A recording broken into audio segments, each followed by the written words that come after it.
So then what's holding things up? If he's a great man and you want to do a deal with Canada, why aren't you? Because I want to be a great man, too. Thank you very much. Thank you. These jovial scenes between Donald Trump and Canadian Prime Minister Mark Carney are now a thing of the past. Today, Trump has terminated all trade talks with Canada, all over a nearly 4 decades-old ad. It looks like they're doing the patriotic thing.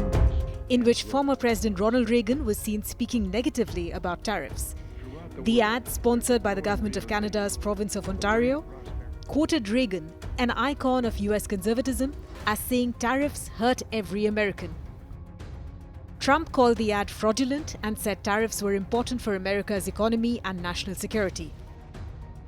In a post on Truth Social, Trump said the Ronald Reagan Foundation has just announced that Canada has fraudulently used an advertisement which is fake, featuring Ronald Reagan speaking negatively about tariffs.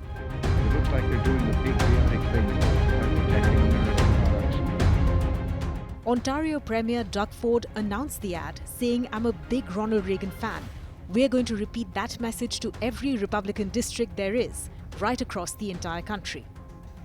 Ford has been one of the most vocal critics of the taxes levied on US firms buying Canadian products.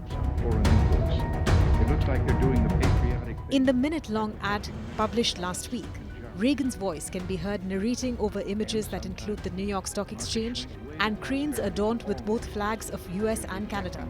When someone says, let's impose tariffs on foreign imports, it looks like they're doing the patriotic thing by protecting American products and jobs. It showed Reagan criticizing tariffs on foreign goods while warning that they caused job losses and trade wars in the long term. My fellow Americans, Prime Minister Nakasone of Japan. But the original address, titled Address to the Nation on Free and Fair Trade, is regarding a specific set of tariffs the Reagan administration had at that time imposed on some Japanese goods.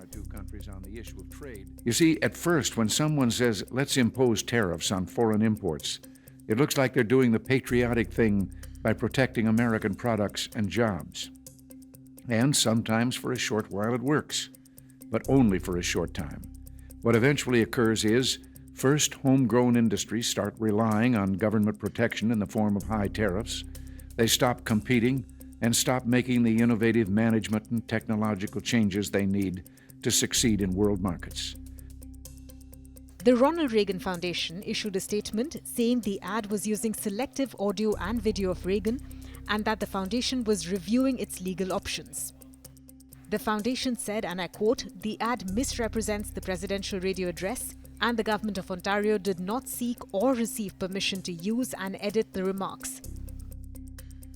Later, Doug Ford said the ad had caught Trump's attention. He said, "I heard the president heard our ad. I'm sure he wasn't too happy." He was right. Trump said Canada cheated and got caught. They fraudulently took a big buy ad saying that Ronald Reagan did not like tariffs, when actually he loved tariffs for our country and its national security. Canada is trying to illegally influence the United States' Supreme Court in one of the most important rulings in the history of our country. Canada has long cheated on tariffs, charging our farmers as much as 400%. Now they and other countries can't take advantage of the US any longer. Thank you to the Ronald Reagan Foundation for exposing this fraud. Make America great again.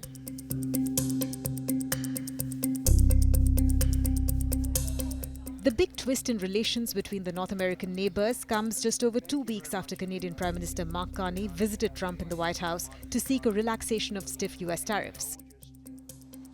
Trump imposed tariffs on Canadian steel, aluminum and autos earlier this year, prompting Ottawa to respond in kind. The two sides have been in talks for weeks on a potential deal for the steel and aluminum sectors. Trump's tariffs have hit Canada hard, forcing job losses and putting pressure on businesses. Ontario is Canada's most populous province and its largest regional economy, and has suffered the most as a result of US tariffs. Look, for months we have stressed the importance of distinguishing things we can control and things we can't control. We can't control the trade policy of the United States. We recognize that that policy has fundamentally changed from the policy in the 1980s, 1990s, 2000s. And it's a situation where the United States has tariffs against every one of their trading partners to different degrees. And it's in that context that our officials, my colleagues, have been working with their American colleagues on detailed, constructive negotiations, discussions on specific transactions, specific sectors, steel, aluminum, and energy. And a lot of progress has been made.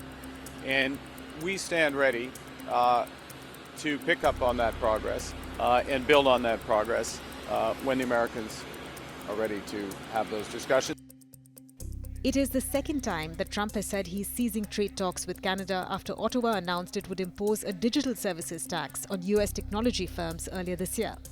When Canada rescinded the tax, the White House said Carney had caved to pressure from Trump.